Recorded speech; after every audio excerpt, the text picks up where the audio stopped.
Happy last week of 7th grade. Today is Monday, June 22nd.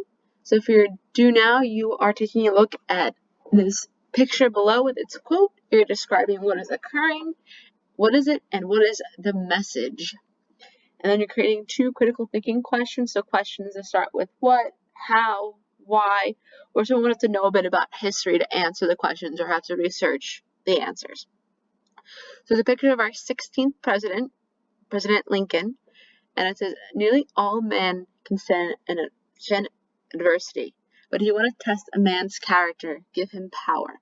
So adversity is hardship or challenges. So what is Lincoln trying to say about hardship or challenges? So this is what you think is occurring and what you think the message is. Then you're going to read paragraph 1 of the Abraham Lincoln's presidency text. So paragraph 1 reads, Abraham Lincoln was born Sunday, February 12th, 1809 in a log cabin near Hodgenville, Kentucky. He was the son of Thomas and Nancy Hanks Lincoln, and he was named for his paternal grandfather.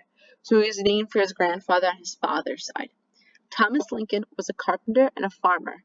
Both of Abraham's parents were members of a Baptist congregation, which had separated from other church due to its opposition to slavery.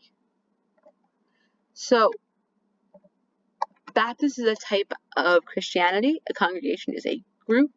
So they separated from another church due to its opposition or it was against slavery. In 1846, Lincoln ran for the United States House of Representatives and won. While in Washington, he became known for his opposition to the Mexican War and to slavery.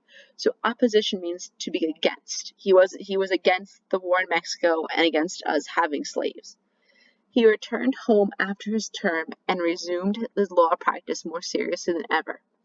Early in 1851, Lincoln's father died. Lincoln's declining interest in politics was renewed by the passage of the Kansas-Nebraska Act in 1854.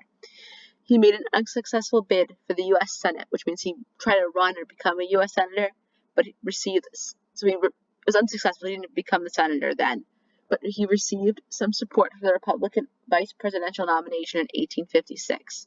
So he didn't win the senatorship, but he was considered to be vice president. Also in 1856, Lincoln gave his lost speech. He opposed the Dred Scott decision in 1857 and gave his famous House Divided speech on June 16, 1858. So this speech was saying a house divided cannot stand. So it's as new states are being added to our union, they're deciding, are they slave states, are they not slave states? And there's heavy debate between the people who are pro-slavery and against slavery, and the country is divided, which inspired his speech. Additionally, he engaged in a series of debates with Stephen Douglas in 1858. Lincoln was against the spread of slavery into territories, but was not an abolitionist. An abolitionist is someone who wants to get rid of slavery. Douglas won the senatorial race, but Lincoln gained national recognition. In 1860, he furthered his national reputation with a successful speech at the Cooper Institute in New York. So reputation is what people say about you. So national reputation is what people say about the United States. So you're going to answer 8 questions.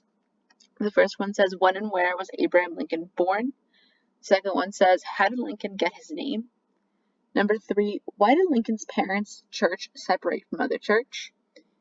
Number 4, while in Washington, what was Lincoln opposed to?